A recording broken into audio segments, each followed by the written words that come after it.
Si vous avez tendance à faire du slice au golf, il y a un élément, un outil qui est absolument indispensable que vous devriez absolument avoir dans votre sac. Alors attention, c'est un petit investissement quand même, ça coûte cher. C'est un tee. Alors je vais vous montrer à travers cette vidéo comment ce tee va vous permettre de transformer ce slice. C'est horrible le slice, n'est-ce pas? Quand on perd la balle trop vers la droite, la balle peut sortir dans la forêt hors limite. Enfin bref, ce qu'on voudrait tous, c'est avoir cette balle qui revient confortablement vers le milieu du fairway. Je vais vous montrer comment ce tee va vous permettre de faire cela. Mais juste avant, laissez-moi vous parler de la problématique majeure que je vois. Trois positions clés dans le swing de golf qui ne vous permettent pas malheureusement de faire du draw. La première, c'est la position du club dans la main gauche. Donc pour un joueur droitier, je retrouve souvent le club qui est beaucoup trop dans la paume de la main gauche. Quand je referme la main gauche, on voit une seule phalange. On va en parler il y a quelques instants avec le tee qui va nous donner un point de repère très concret pour nous montrer la bonne position de la main gauche. Ensuite, la deuxième chose qui est hyper importante à comprendre, c'est que chez la majorité des joueurs qui slice la balle, on retrouve une position de club qui est très faible durant tout le swing. Qu'est-ce que ça veut dire? En fait, dans la première partie du backswing, une position faible veut dire qu'on enroule les poignets beaucoup trop rapidement dans la première partie du backswing ici pour retrouver la position de la face de club qui est dite ouverte. Moi, je préfère utiliser le terme faible. Et en fait, la tête de club pointe vers le ciel. Ça, c'est ce que j'appelle une position faible. À chaque fois que vous avez votre tête de club qui pointe vers le ciel, dans la première partie du backswing, position faible. Position faible est égal slice. Dites-le vous, faible est égal slice. Maintenant, dans le downswing, pareil. Si je redescends de cette façon-là, alors là, on pourrait imaginer, mais Lewis, je redescends dans un super plan de swing, la tête de club est légèrement derrière les mains, c'est une position très favorable pour faire un draw parce qu'on a un chemin de club intérieur-extérieur. Oui, absolument, mais le roi qui contrôle tout au golf, c'est ça. He's the king. La tête de club, c'est lui qui contrôle. Et donc du coup, si vous arrivez dans cette position où le plan de swing a l'air pas mal, mais que la fesse de club est retrouvée dans une position dite faible, regardez la tête de club, elle pointe tout vers le ciel. Donc on a besoin, dans ces deux positions clés, dans le swing de golf, de retrouver la position, non pas dans une position faible, mais dans une position forte, vous l'avez deviné. Donc pour retrouver dans une position forte, on souhaiterait que dans la première partie du backswing, on a la tête de club qui est légèrement pointée vers le sol. C'est pour ça que je dis que la tête de club est dans une position forte, à ne pas confondre avec fermée. Donc là, je suis dans une position forte. Je monte au sommet de mon backswing et dans le downswing, je vais retrouver cette position de club pointée vers le sol, dite forte. Forte égale draw. Faible est égal slice. Dites-le vous ça, des mots extrêmement simples à retenir. Alors, maintenant parlons un petit peu de comment on va pouvoir utiliser ce tee pour créer des bons points de repère pour retrouver cette phase forte à travers le swing.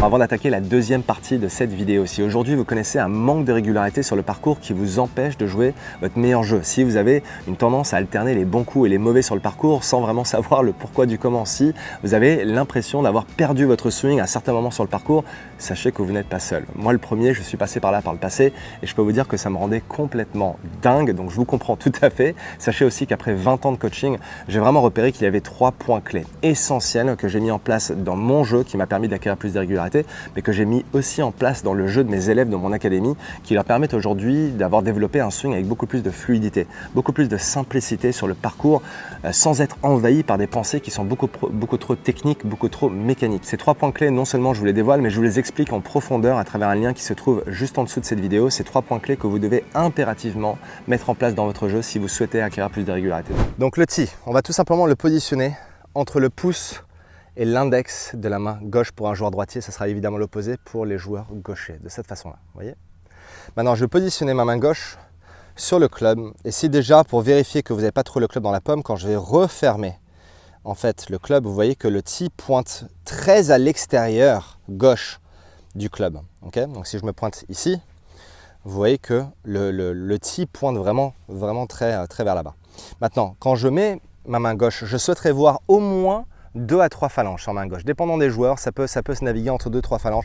En tout cas, ce qui est sûr, c'est que quand je vais refermer ma main gauche, quand je monte le club devant moi, j'aime bien avoir 3 phalanges. Et regardez maintenant où pointe le tee. Si je me mets devant là, la caméra, on voit que le tee pointe juste ici, sur le bord gauche en fait du grip, alors que quand je suis dans une position faible, vous voyez que le tee maintenant pointe quelque part vers là. Donc déjà, premier point de repère, le tee est positionné juste sur ce bord gauche en fait du grip. Premier point de repère très simple. Maintenant, c'est là où ça devient hyper intéressant. C'est la première partie du backswing.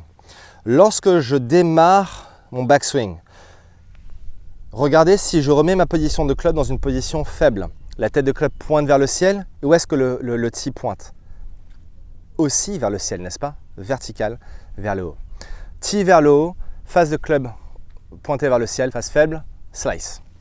Maintenant, au retour, pareil, si je reviens avec cette face de club ouverte pointée vers le ciel, regardez où pointe le tee, quelque part vers le ciel, Pareil, on est dans une phase très faible, est égal slice. Donc dans les deux situations, le tee pointe au-dessus de moi, verticalement au-dessus de moi.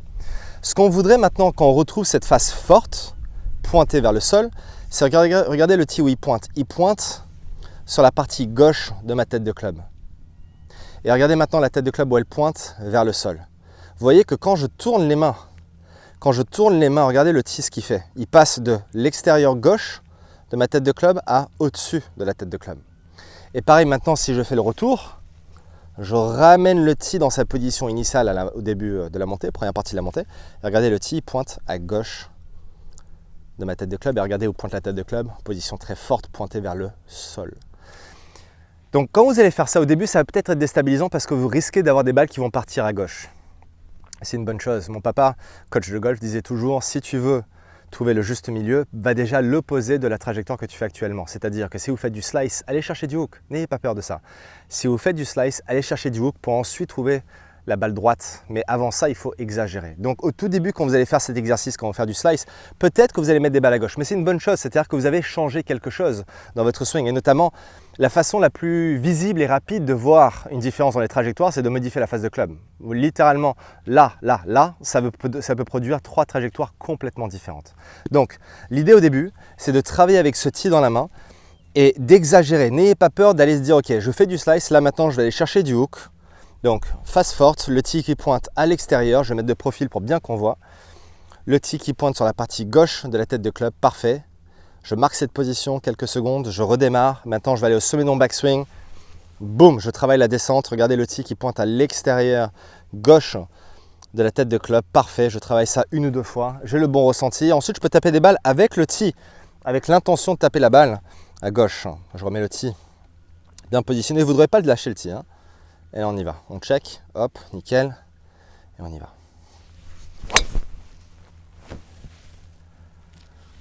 Essayez l'exercice du tee, probablement l'investissement le moins coûteux qui vous permettra de transformer votre slice en deux.